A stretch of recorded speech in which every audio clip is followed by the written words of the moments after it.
தேவனுடைய நாமம் சதா காலங்களிலும் மகிமைப்படுவதாக. Welcome to the quotient life Tamil YouTube channel. நாம் இன்று தெரிந்து கொண்ட தலைப்பு, வேதத்தை எப்படி ஆராய்ச்சி செய்வது. கடந்த பாடத்தில் வேதத்தை நாம் ஆராயும் பொழுது கேள்வி வரும் என்று பார்த்தோம். அதே போலாக அதற்கு ஒத்த வசனமாக நாம் பார்க்கலாம். ரோமர் 10:17 இவ்விதமாக சொல்கிறது, ஆதலால் விசுவாசம் கேள்வினாலே வரும், கேள்வி தேவனுடைய வசனத்தினாலே வரும் என்று சொல்கிறது. கேள்வி தேவனுடைய வசனத்தினாலே வருமாம். அது மாத்திரமல்ல, கேள்வியினால் விசுவாசமும் வரும் என்று வேதம் சொல்கிறது. அப்படி கேள்வி வரும் பொழுது நாம் எங்கே செல்ல வேண்டும்? போதகரிடமா, அல்லது கூகுளில் தேட வேண்டுமா, அல்லது தெரிந்து கொண்ட வேதத்தை நன்கு தெரிந்து கொண்ட நம்மளிடம் நாம் கேட்டு தெரிந்து கொள்ள வேண்டுமா? வேதம் என்ன சொல்கிறது என்று நாம் பார்ப்போம். ஏசாயா 34:16 கர்த்தருடைய புஸ்தகத்தை தேடி வாசியுங்கள், இவைகளில் ஒன்றும் குறையாது, இவைகளில் ஒன்றும் ஜோடி இராமல் இருக்காது. அவருடைய வாய் இதை சொல்லித்து, அவருடைய ஆவி அவைகளை சேர்க்கும். நாம் தேவனிடம் ஜெபித்து வேதத்தில் தேடினோம் என்றால் தேவனுடைய ஆவியானவர் கேள்விக்கான பதிலை நம்மிடம் வந்து சேர்ப்பார். இது எப்படி சாத்தியமாகும்?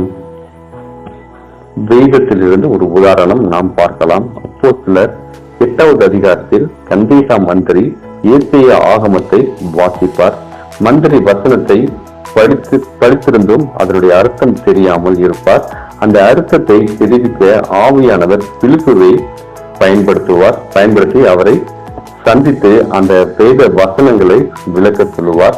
விளக்க சொல்லியும் அதன் பின்பாக அந்த கந்தேசா மந்திரி ஞானஸ்தானமும் எடுத்துக்கொள்வார் என்று நாம் வேதத்தை வாசிக்கிறோம். வேதத்தை நாம் எப்படி ஆராய்வது என்று சில உதாரணங்களை நாம் பார்க்கலாம். ஆதியாகமம் 28:12 அங்கே அவன் ஒரு சொப்பனத்தை கண்டான். இதோ ஒரு ஏணி பூமியிலே வைக்கப்பட்டிருந்தது, அதன் நுனி வானத்தை எட்டியிருந்தது. அதிலே தேவதூதர்கள் ஏறுகிறவர்களும் இறங்குவர்களுமாய் இருந்தார்கள். இதில் சொப்பனத்தை கண்டவன் யார்? யாக்கோபு. ஏணி என்பது யார்? ஏணி கீழே இருந்து மேல் இருப்பதையும், இதில் தேவதூதர்கள் ஏறுகிறவருமாய் இறங்குகிறவருமாய் இருக்கிறார்களே, இதனுடைய ஆழ்ந்த அர்த்தம் என்ன என்பது பார்ப்போம். இதற்கு ஒத்தாற் போல ஒரு வேத வசன பகுதி இருக்கிறது. யோவான் 1:51 வானம் திறந்திருக்கிறதையும் தேவதூதர்கள் மனுஷகுமாரனிடத்தில் ஏறுகிறதையும் இறங்குகிறதையும் நீங்கள் இது முதல் காண்பீர்கள் என்று மெய்யாகவே உங்களுக்கு சொல்கிறேன் என்கிறார்.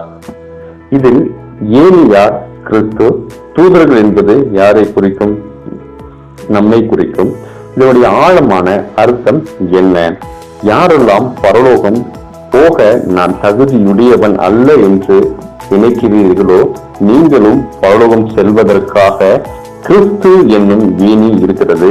அந்த கிறிஸ்து என்னும் ஏணியை பயன்படுத்தினால் நீங்களும் பரிசுத்தராக மாறி பரலோகத்திற்கு வர முடியும் என்ற காரியத்தை இந்த வேத ஆராய்ச்சி பகுதி நமக்கு விளக்குகிறது.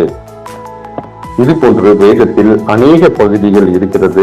இந்த பகுதிகளை ஜெபித்து வேதத்தோடு வேதத்தை உரசி பதிலை ஜெபித்து ஆவியானவரிடம் பெற்றுக்கொள்வோமாக.